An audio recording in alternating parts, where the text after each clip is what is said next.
Hello दोस्तों, स्वागत है आपका पीबी एजुकेशन सिस्टम में। आज मैं फिर आपके सामने उपस्थित हूँ यूपी टेट के हिंदी सब्जेक्ट को लेकर। जैसा कि आपने थंबनेल में देख ही लिया होगा कि आज हम हिंदी तो करेंगे, लेकिन हिंदी साहित्य स्पेशल, यानी कि मेरा मतलब जो हिंदी साहित्य से है कि बहुत ज़्यादा ऐसा नहीं कि हम युग को लेकर नहीं चलेंगे, जैसे छायावादी युग, इससे भी कुछ प्रश्न हैं, लेकिन ज़्यादातर ये जो बात होगी आज वो होगी कि किस लेखक ने कौन सी काव्य या निबंध, उपन्यास क्या लिखे हैं, उन पे ये बातें होंगी आज। और स्पेशल इसी चीज़ पे होगा, मतलब हिंदी के जो टॉप 30 क्वेश्चन होंगे इन्हीं से बात होंगी। टॉप 30 क्वेश्चन जो होंगे वो आपकी कवियों, लेखकों और उनकी रचनाओं से संबंधित होंगे, ठीक है। और कुछ एक्स्ट्रा भी पॉइंट है तो वो हम क्वेश्चन में देखेंगे। महत्वपूर्ण प्रश्नों की श्रृंखला है जी, सुपर फास्ट, कम समय में 30 प्रश्न करने की कोशिश हम करेंगे, ठीक है। और ये जो है आपका 30 में 30 सही है। अगर आपको लाना है तो इन क्वेश्चन को सही करिए और जांचिए आपने कितना अभी तक सीखा है और आपको अभी कितना प्रयास करना बाकी है सिर्फ हिंदी में। अभी तो इसके बाद आपको ईवीएस और जो है सीडीपी हो गया, इंग्लिश, मैथ, सब में बहुत मेहनत करनी है, लेकिन यहाँ पे हम आज देख लेते हैं कि आपका पॉइंट कितना रहा है 30 में से, ठीक है। और हाँ, बहुत बहुत स्वागत है आप सभी लोगों का। अगर एक बात और कि अगर आप लोग जो है पहली बार हमसे अवगत हो रहे हैं, हमारे चैनल पे पहली बार आ रहे हैं, पहली बार देख रहे हैं वीडियोस को, तो चैनल को सब्सक्राइब करें, बेल आइकन को भी प्रेस कर दें ताकि आने वाली अगली वीडियो आप तक पहले पहुँचे। चलिए ज़्यादा टाइम वेस्ट नहीं करते हैं, शुरू करते हैं क्वेश्चन की श्रृंखलाओं को। क्या है क्वेश्चन, उनके बारे में हम बात कर लेते हैं, ठीक है ना। तो पहला क्वेश्चन जैसा कि आप देख रहे हैं, थोड़ा सा हम जूम कर लेते हैं इसको ताकि चीज़ें क्लियर हो जाएं। ध्रुव स्वामिनी के रचयिता हैं राम कुमार वर्मा, राम वृक्ष बेनीपुरी, जयशंकर प्रसाद, भारतेंदु हरिश्चंद्र, ठीक है। तो सबसे पहले बात कर लेते हैं कि ये ध्रुव स्वामिनी पूछ लिया जाता है, इस तरह से भी क्वेश्चन पूछा जा सकता है कि ध्रुव स्वामिनी क्या है, निबंध है, नाटक है, कविता है, ठीक है। तो इस तरह से कहानी है, कुछ भी पूछा जा सकता है। तो हम बता दें कि ध्रुव स्वामिनी जो है वो आपका एक नाटक है, ठीक है। क्या है? नाटक है, जिसमें पात्र होंगे और उनके अलग अलग कार्य होंगे, उनको अलग अलग कार्य करने होंगे। तो पहले के सही आंसर की बात कर ली जाए तो जयशंकर प्रसाद जी हैं। इनके बारे में बहुत से क्वेश्चन हैं, बहुत सी बातें होंगी आगे चल के। फिलहाल आगे देखते हैं। आत्मनिर्भरता के रचनाकार हैं, ठीक है, महावीर प्रसाद द्विवेदी, बालकृष्ण भट्ट, रामचंद्र शुक्ल, अजीत कुमार, ठीक है। तो दूसरे के सबसे सही ऑप्शन की बात कर लें तो बालकृष्ण भट्ट जो हैं वो जो हैं आपके आत्मनिर्भरता के रचनाकार हैं। और ये आप बताइए कि बालकृष्ण भट्ट किस युग के लेखक रहे हैं, ठीक है। और आत्मनिर्भरता की बात करी जाए तो यह एक निबंध है, ठीक है। क्या है? निबंध है। और ये बताइए निबंध में अधिकतर कौन सी शैली यूज की जाती है? व्यंग्यात्मक, या आपका है व्यंग्यात्मक शैली यूज की जाती है, प्रबंध शैली यूज की जाती है, या मुक्तक शैली यूज की जाती है। एक आपका हो जाता है वर्णात्मक, जो वर्णन करने वाली है, विस्तृत वाला है, ठीक है, वहाँ पे वो शैली, ठीक है, वर्णात्मक शैली, तो वो आपका हो जाएगा। तो बताइएगा कि कौन सी शैली यूज की जाती है निबंध में। आगे देखते हैं अगला क्वेश्चन। गंगा छवि वर्णन के रचनाकार हैं जयशंकर प्रसाद, मैथिली शरण गुप्त, भारतेंदु हरिश्चंद्र, हरिऔध। हरिऔध का पूरा नाम क्या है? ये अगली वीडियो में भी क्वेश्चन आया था, आपको अगर याद हो तो कमेंट बॉक्स में ज़रूर नोट डाउन कर दें, ठीक है। तीसरे के सबसे पहले सही ऑप्शन की बात कर ली जाए तो तीसरा का सही ऑप्शन हो जाएगा तीसरा, भारतेंदु हरिश्चंद्र जी। अब भारतेंदु हरिश्चंद्र जी के बारे में बहुत सी बातें कल हुई थी और आज भी हम देख लेते हैं। तो गंगा छवि वर्णन क्या है ये अगर हम देख लें तो जैसे अभी हम लोगों ने नाटक निबंध देखा तो ये आपकी कविता है, ठीक है, जो किसके द्वारा लिखी गई है? भारतेंदु हरिश्चंद्र जी के द्वारा लिखी गई है। भारतेंदु हरिश्चंद्र जी ने कौन से युग की शुरुआत की आपको पता है? उस और इनके बारे में थोड़ी सी बातें कर लेते हैं हम अभी। का निभाते हैं हिंदी साहित्य में, ठीक है। जैसे कि इन्हें आधुनिक हिंदी का जनक कहा जाता है, किसको? भारतेंदु हरिश्चंद्र जी को, ठीक है। आधुनिक हिंदी का जनक इन्हें कहा जाता है और ये आधुनिक युग के प्रवर्तक भी हैं, ठीक है। इनका जन्म ज़्यादा पूछ लिया जाता है क्योंकि इम्पॉर्टेंट है। तो 9 सितंबर, ठीक है, 1850 1850 में इनका जन्म होता है और आधुनिक युग को नवजागरण काल भी कहते हैं। ये आपको पता होगा, इसमें कुछ ऐसा नहीं है कि आपको बहुत नया है। आगे देखते हैं, अनाम दास का पोथा के रचयिता हैं, कौन है भाई? ठीक है, अनाम दास का पोथा। ठीक है, ऑप्शन देख लेते हैं, माखनलाल चतुर्वेदी, सोहनलाल द्विवेदी, हजारी प्रसाद द्विवेदी, महावीर प्रसाद द्विवेदी। ठीक है, तो तीसरा ऑप्शन बिल्कुल सही हो जाता है, हजारी प्रसाद द्विवेदी। ठीक है, अब द्विवेदी साहब ने क्या क्या लिखा है, फिलहाल इनके बारे में थोड़ा सा एक देख लेते हैं, क्योंकि डेली मैं हर वीडियो में अपने बताते ही रहती हूँ कि इन्होंने क्या लिखा है, किसने क्या लिखा है, जो ज़्यादा इम्पोर्टेंट होता है। तो इन्होंने लिखा है मेघदूत, द्विवेदी साहब ने लिखा है मेघदूत। ठीक है, विचार रत्नावली, गंगा लहरी। अब गंगा लहरी द्विवेदी जी ने लिखा है, तो आप बताएं साहित्य लहरी किसने लिखा है? ठीक है, बहुत ही इजी क्वेश्चन है आपके लिए, आप तो फूंक देंगे, है ना। अनाम दास का पोथा। ठीक है, अगर अनाम दास का पोथा अगर आपने पढ़ा है तो बताइएगा। वैसे अनाम दास हाई स्कूल में आप लोग देखते होंगे कि पढ़ाया जाता है कुछ उपन्यास, तो ये क्या है? उपन्यास है। ठीक है, नॉवेल है, जिसको द्विवेदी साहब ने लिखा है, हजारी प्रसाद द्विवेदी साहब ने। भिक्षुक के रचयिता हैं प्रसाद, पंत, महादेवी वर्मा, निराला। निराला से मतलब है सूर्यकांत त्रिपाठी निराला। ठीक है, अब पांचवे के सही आंसर की बात कर ली जाए तो चौथा ऑप्शन सही हो जाएगा। भिक्षुक किनके द्वारा लिखा गया है? निराला जी के द्वारा लिखा गया है। अब निराला जी आ ही गए हैं तो और भी बात कर लेते हैं। इन्होंने लिखा है अनामिका, परिमल गीतिका, तुलसीदास, वेला नए पत्ते। इस तरह से बहुत से हैं, लेकिन ज़्यादा यूज जो होते हैं, ज़्यादा पूछे जाते हैं, वो आपका अनामिका और परिमल गीतिका, तुलसीदास। बहुत ज़्यादा पूछा जाता है तुलसीदास किसकी रचना है, तो वो आपकी निराला साहब की बात हो जाती है। ठीक है, अब ये बताइए, भिक्षुक आपने ज़रूर पढ़ा होगा, क्योंकि ये नीची क्लास जो है आपकी 6 to 8 के अंदर ही आ जाते हैं भिक्षुक। तो ये एक कविता है, आप लोगों ने पढ़ा ही होगा कविता। तो निराला साहब की ये क्या है? भिक्षुक एक कविता है। आगे देखते हैं, भ्रमर गीत के रचयिता हैं, बहुत ज़्यादा क्वेश्चन जो पूछा जाता है उस पर बात हो रही है। भ्रमर गीत के रचयिता हैं सूरदास, घनानंद, विद्यापति या शिव सिंह। तो छठे की सबसे पहले सही आंसर की बात कर ली जाए तो छठा का सबसे पहला जो आपका आंसर हो जाएगा सूरदास जी। और साहित्य लहरी जो है सूरदास जी के द्वारा लिखा गया है, गंगा लहरी द्विवेदी साहब के द्वारा लिखा गया है। ठीक है, तो अब सूरदास जी की बात कर ली जाए तो ये है, इन्होंने लिखा है सूर सागर, सूर सरावली, साहित्य लहरी, नल दमयंती, नाग लीला, गोवर्धन लीला। इस तरह से इनकी रचनाएं हैं। आपने हाई स्कूल से ही इसको पढ़ा होगा, क्योंकि बहुत ही आसान है ये चीज़ें। ईदगाह के रचनाकार हैं, बहुत ज़्यादा पूछा जाने वाला। और ईदगाह आप सभी लोगों ने ये कहानी पढ़ी होगी, जिसमें बच्चा जो है चिमटा ले लेता है, मेले में जाता है जब, तब। ठीक है, ईदगाह के मेले में जब जाता है। ऑप्शन देख लेते हैं, प्रेमचंद, अज्ञे साहब, प्रसाद या जैनेन्द्र। अज्ञे का भी पूरा नाम पूछ देता है कि अज्ञे साहब का पूरा नाम क्या है, तो आप इन चीज़ों को क्लियर कर रखें।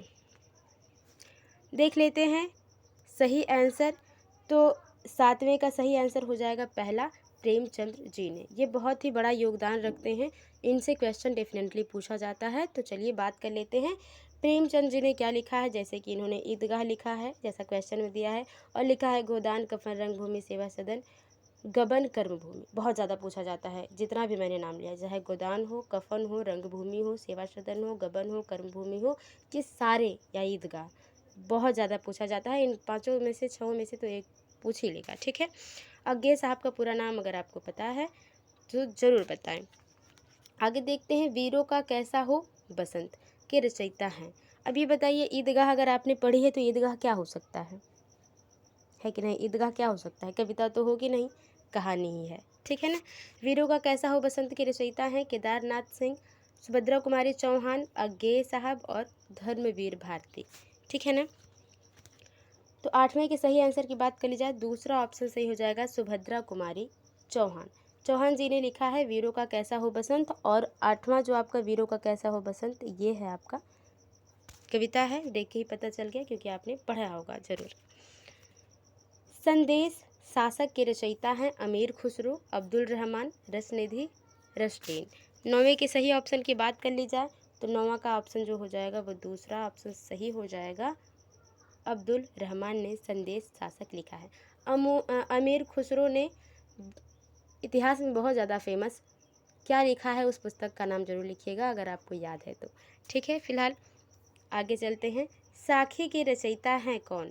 कौन साखी लिखता है भाई? किसने लिखी है साखी? रश खान, सूरदास, कबीरदास, रहीमदास। तो 10वें के सही आंसर की बात कर ली जाए तो तीसरा ऑप्शन सही हो जाएगा आपका। कबीरदास जी ने साखी लिखी है।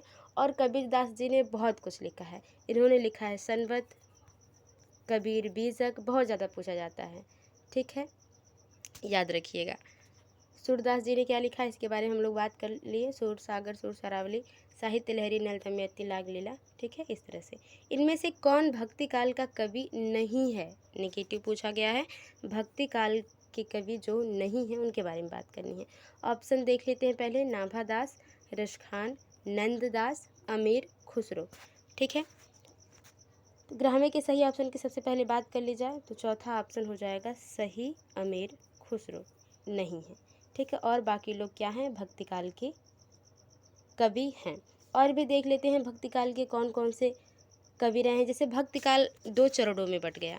ठीक है, भक्तिकाल जो है वो दो चरणों में बट गया। एक जो है सगुण भक्ति, एक निर्गुण भक्ति काव्यधारा। ठीक है, दो काव्यधारा में बट गया, सगुण और निर्गुण। तो इसमें मिला के हम याद कर लेते हैं कि कौन सगुण निर्गुण का, ये बाद में बात कर लेंगे। फिलहाल बात कर लेते हैं कि भक्ति काल में कौन कौन से कवि रहे हैं। तो जैसे आपने देखा कबीरदास, कबीरदास भक्ति काल के हैं।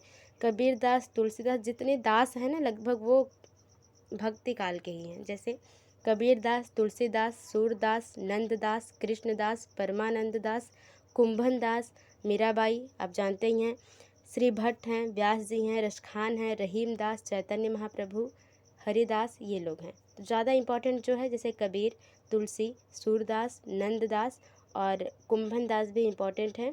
रसखान, मीराबाई, जो है रहीमदास और चैतन्य महाप्रभु, ये याद रखिएगा। ये भक्ति काल काव्यधारा के कवि हैं। आगे देख लेते हैं। अब भक्ति काल की शुरुआत किसने की है ये आपको पता है। ये भक्ति काल के प्रथम जो कवि रहे हैं वो कबीरदास जी रहे हैं, याद रखिएगा। बिहारी ने क्या लिखे? क्या लिखे उन्होंने? पद लिखे, दोहे लिखे, चौपाई लिखी या कविताएं लिखी? तो 12वें के सही आंसर की बात कर ली जाए तो दूसरा ऑप्शन सही है। बिहारी ने लिखे दोहे। ठीक है, और वो भी बिहारी सतसई किसके द्वारा लिखा गया? एक ही चीज़ लिखा है उन्होंने, आपको पता है क्योंकि डेली हम लोग इस बारे में पढ़ रहे हैं एक हफ्ते से लगभग। निम्नलिखित में से कौन सा प्रबंध काव्य है? ठीक है, कौन सा प्रबंध काव्य है? रामचरितमानस, आंसू, एक कंठ विस्पाई, बिहारी रत्नाकर। 13वें के सही आंसर की बात कर ली जाए तो वो पहला ऑप्शन सही हो जाएगा, रामचरितमानस। मैंने कहा था ना कि प्रबंध काव्य या प्रबंध शैली के नाम से जो जाना जाता है, वहाँ पे हम लोगों ने कई बार ये चर्चा कर चुके हैं हम लोग कि रामचरितमानस में कौन सी शैली है। तो इसमें प्रबंध शैली है। अब ये बताइए मुक्तक शैली, मुक्तक अगर आपको याद हो किसी अगर दोहे पद में मुक्तक शैली का यूज किया गया है, छंद का यूज किया गया है तो कमेंट बॉक्स में नोट डाउन कर दें। ठीक है, आपके पास अगर टाइम हो तो। ठीक है ना, चलिए। रामचरितमानस मानस किसने लिखी है? आपको पता है तुलसीदास जी ने लिखी है। बहुत ही आसान क्वेश्चन ये रहा। आगे देखते हैं 14 का सही पहले क्वेश्चन पढ़ लेते हैं। निम्नलिखित में किन्हें साहित्य अकादमी पुरस्कार मिला है? प्रेमचंद्र, नामवर सिंह, निराला, भारतेंदु, हरिश्चंद्र। ठीक है, 14 के सही आंसर की पहले बात कर ली जाए तो वो दूसरा ऑप्शन सही हो जाएगा 14 का, नामवर सिंह कि उन्हें साहित्य अकादमी पुरस्कार मिला है। ठीक है, अब देख लेते हैं जब साहित्य अकादमी आया है तो थोड़ा सा इसके बारे में बात कर लेते हैं, क्योंकि अगर यूपी टेट में नहीं हो सकता है वन लाइनर क्वेश्चन में पूछ दे, लेकिन सुपर टेट अगर आएगा तो उसमें ज़रूर पूछेगा एक क्वेश्चन जो करेंट अफेयर से रिलेटेड पूछ सकता है, या साहित्य अकादमी पुरस्कार की स्थापना कब हुई ये पूछा जा सकता है। तो स्थापना की बात कर ली जाए तो स्थापना जो इसकी हुई, ठीक है, जो स्थापना इसकी हुई है वो आपका 1954 में हुई है। 1954 में इसकी स्थापना हुई है। और पहली बार साहित्य अकादमी पुरस्कार जो दिया गया है वो माखन लाल चतुर्वेदी को दिया गया है। माखन लाल चतुर्वेदी को दिया गया है। ठीक है, अब कब दिया गया? 1955 में। ठीक है, 1955 में 1954 में इसकी शुरुआत होती है साहित्य अकादमी पुरस्कार की, और 1955 में सबसे पहला जो है साहित्य अकादमी पुरस्कार माखनलाल चतुर्वेदी को दिया जाता है। और किस पर दिया गया भाई? वो हिम तरंगिणी पे, हिम तरंगिणी, हिम तरंगिणी पर दिया गया है, याद रखिएगा। आगे चलते हैं अगले क्वेश्चंस पर। पृथ्वीराज रासो किस काल की रचना है? बहुत आसान, जो मैं हमेशा अगर आ जाता है क्वेश्चन तो बता ही देती हूँ। आदिकाल, रीतिकाल, भक्तिकाल, आधुनिक काल। ठीक है, पृथ्वीराज रासो किसके द्वारा लिखी गई? आपको पता है चंद बरदाई के द्वारा लिखी गई है। ठीक है, चंद बरदाई के द्वारा लिखी गई है। हमेशा मैं बताती हूँ इन लोगों को एक साथ, चाहे वो चंद बरदाई हो, जगनिक हो, ठीक है, नरपति नाल हो, दलपति हो, इन लोगों के बारे में हमेशा बताती हूँ। तो आपको अगर याद हो कल का सारी टॉपिक तो कमेंट बॉक्स में नोट डाउन कर दे। ठीक है, तो 15वें के सही आंसर की बात कर ली जाए तो पहला ऑप्शन सही हो जाएगा आदिकाल। आदिकाल को बहुत से कवियों ने बहुत से नाम दिए। ठीक है, और वो चीज़ें ज़रूरी भी हैं, आपको जाननी भी ज़रूरी है। पहले ये देख लेते हैं कि आदिकाल जो है इसके कवि कितने रहे हैं, कौन कौन से। तो आपको पता है जैसे नरपति नाल हुए, ठीक है, चंद बरदाई हुए, और आपका जैसे जितने भी रासो लिखे गए ना आदिकाल में लिखे गए, चाहे पृथ्वीराज रासो है, विसल देव रासो है, परमाल रासो है, तो ये सारे रासो जो हैं आदिकाल में लिखे गए, और इनके लेखक भी तब आदिकाल के ही हुए, याद रखिएगा। और याद रख लीजिए आप, स्वयंभू भी यहीं के हैं, बहुत ज़्यादा माने जाने हिंदी साहित्य में अपना योगदान इन्होंने दिया है। ठीक है ना, अब देख लेते हैं आदिकाल के बारे में। माफ़ी चाहते हैं, आदिकाल को ही कहा जाता है आपका वीरगाथा काल। ठीक है, और आदिकाल को वीरगाथा काल किसने कहा है? तो ये जो है आपके आचार्य रामचंद्र शुक्ल जी ने कहा है।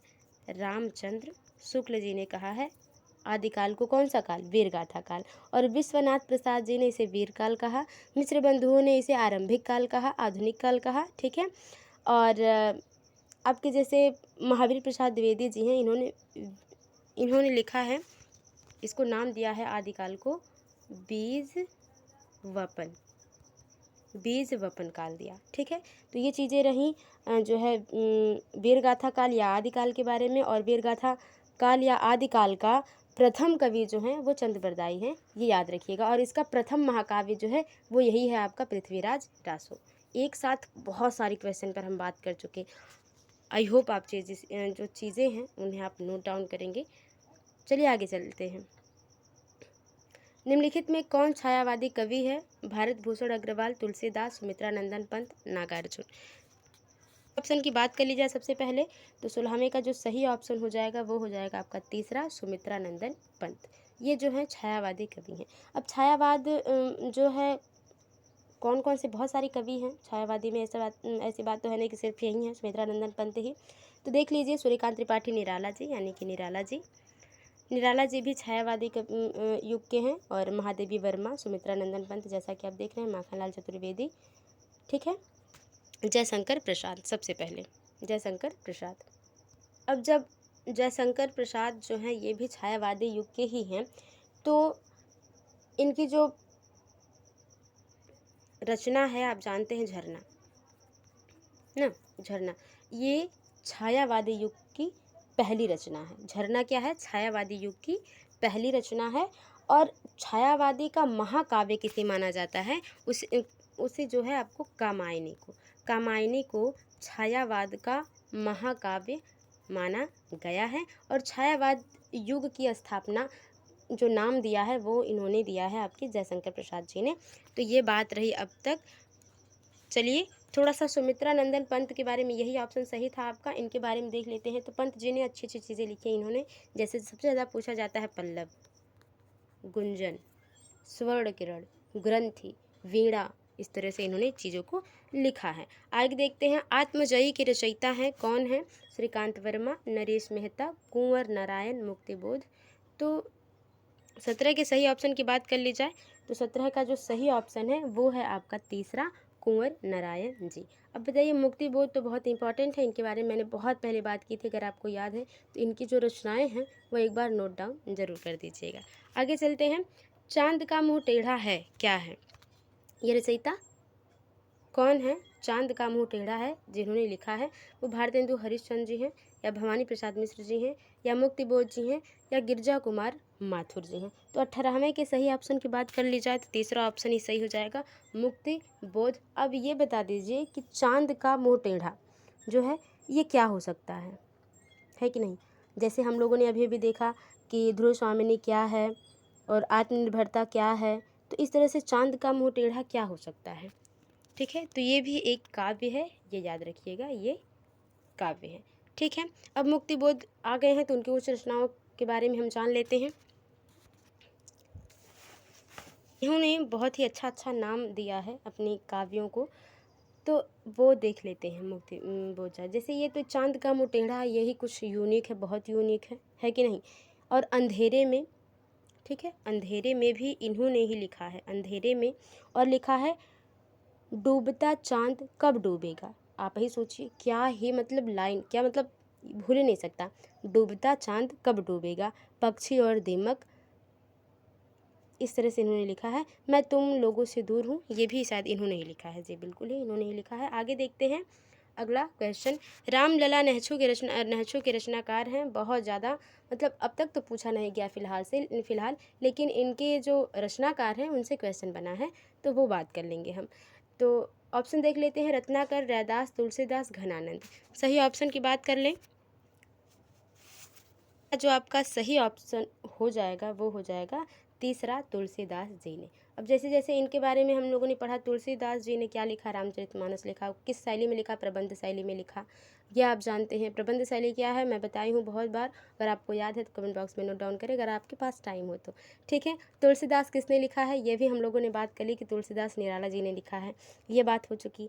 ठीक है, अब तुलसीदास जी ने और क्या क्या लिखा है वो बात कर लेते हैं। जैसे दोहावली इनकी है, ठीक है, और वैराग्य, संदीपनी, रामाज्ञा प्रश्न, भैरवे, रामायण, इस तरह से तुलसीदास जी ने चीज़ों को लिखा है। ठीक है, आगे चलते हैं। आषाढ़ का एक दिन के रचयिता हैं, कौन है भाई, कितना अच्छा नाम है, आषाढ़ का एक दिन। सेठ गोविंद दास, भीष्म साहनी, मोहन राकेश, लक्ष्मी नारायण लाल। तो सही ऑप्शन की बात कर ले 20वें की, तो तीसरा ऑप्शन सही है, मोहन राकेश जी ने लिखा है आषाढ़ का एक दिन। और आषाढ़ का एक दिन क्या हो सकता है, आप बताएं क्या हो सकता है। ये एक नाटक है, चलिए सोचिए ना ज़्यादा, आगे चलते हैं। यामा के रचयिता हैं, कौन है, सुमित्रा नंदन पंत, सुभद्रा कुमारी चौहान, महादेवी वर्मा, मीरा बाई। अच्छा, कभी कभी मैंने जब आप अभी अभी कहा कि जो हम लोगों ने ये